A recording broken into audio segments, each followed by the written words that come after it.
In this video, we're going to be looking at using Trello to build your company intranet. Now, Trello is separated out into different boards. Now, think of boards almost like a whiteboard, and on those boards you have cards which are like post-it notes, and they've got columns to be able to arrange them. Now, a lot of people use Trello in such a way that they have these cards and they kind of move them left to right through different stages so they can see where everything's up to at any one particular time. But in our case, we're using it for an intranet, so I'm going to show you about just a really rough plan for how you can actually fit some of the intranet features within Trello. If you want to get in contact, we do build intranets using Trello, so we can help you out or just give you free advice via email, whatever works best for you. Now, looking at the key information that you'll need in an intranet, some of the things that you might want to have is a people directory with all the different staff. So you could have one board made up with people's images showing on there in the different departments. So that would be a good way of having one board that's just dedicated to finding out who you're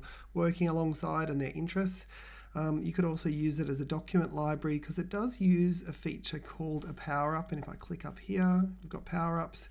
And that can connect up with things like Google Drive so that you can go and grab those documents and connect those in there.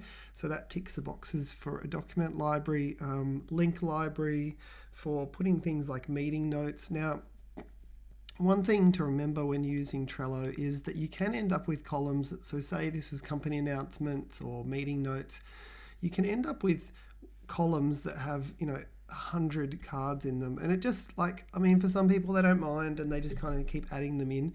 But if you want to kind of organize it a little bit better, you could potentially have, say for meeting notes or things like company announcements, you could have it be like 2018, 2019, and then you have the different months and the announcements, and you keep putting the new months over here, and it kind of pushes the columns across that way with just all the different announcements. So that's one way that you can make it so that it's not this never-ending scroll, and someone could go back to, say, a particular month, which is a column, and find that information that they need really quickly. So that's what you can use Trello for as well. Things like a client and contractor CRM, you could use it. It's pretty lightweight in terms that it doesn't really have a central client record that's attached to different cards. Let me know if you need further details around that, but it's more just that in some systems it could be, I click on this card and somehow this attaches to a client record somewhere else in the system, like one central client record. And you might see this part here that says members, but that's more just for staff members. But some of the systems can connect up to a central client record, which is handy for within intranets. But it is one of those kind of additional features. I wouldn't see it as being a core feature within an intranet. Now, one other thing that you'll need as well, you're probably looking at, is having a company calendar. You can have events, things like, you can see here we've got Christmas party showing up here. So I click on there. You can add in checklists. Really easy, pick up people. Really simple to be able to add it, and on the front of the cards, 0 of 3, really handy. But you can see here I've got a date on there. I've also got a date over here, and so for things like a company calendar, I can click on this calendar, just scroll down. Let's have a look when that Christmas party is. There it is. So you can see it from a date view of those particular things as well. So if you've got events coming up, you could potentially have company events and roadshows and all the different things that go on in companies. You can have that showing up in events, so it ticks that box. Standard operating procedures, you can add those in here as well.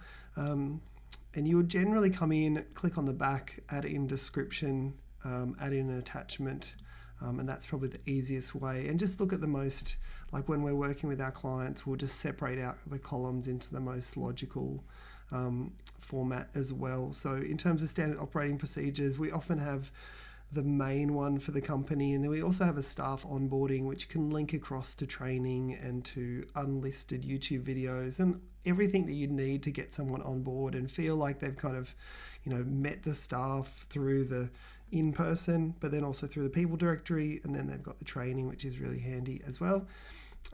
Now, there is, in terms of the form requests, so things like wanting to have it so that people could potentially, claim business expenses and put in leave requests and things like that.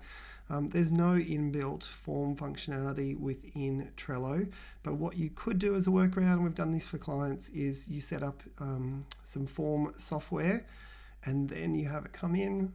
I'll click on more. We can actually use this special email address and it goes through to a particular list, which I just call columns. And it will just position it, top or bottom. But what happens is that, say someone puts in a leave request, I would send it across to a board that is private just for HR and management, and that would come in to say here, and this would say, new leave request. Description of it would just be the details from what's been emailed in. I'd also set it up to have labels, so if it hadn't been approved yet, we would just have it like this, so you could see all the ones that hadn't been approved, and when they did get approved, we change it across to green. And you can also have some wording on here, approved, like that. So you can see there that one's been approved. So you can use some extra little parts, like there's the columns, which you're segmenting out your information, but then you can also use the labels to be able to, make up your own extra little classifications for things like that, like doing the forms within there. Now, messaging is pretty basic inside Trello, and it's all related to comments on cards. So if I write this, I can write a comment under here and I can mention someone. You can also have people who are kind of following a card or a board and they get updates of anything that's going on, and you'll see a little notification up in the top right hand side. But apart from that, there's not like any central chat room or anything like that. It's just related to a particular item. So I hope that gives you a good, very quick, very simple overview of how you could potentially set up an intranet using Trello, and get in touch if you need any help.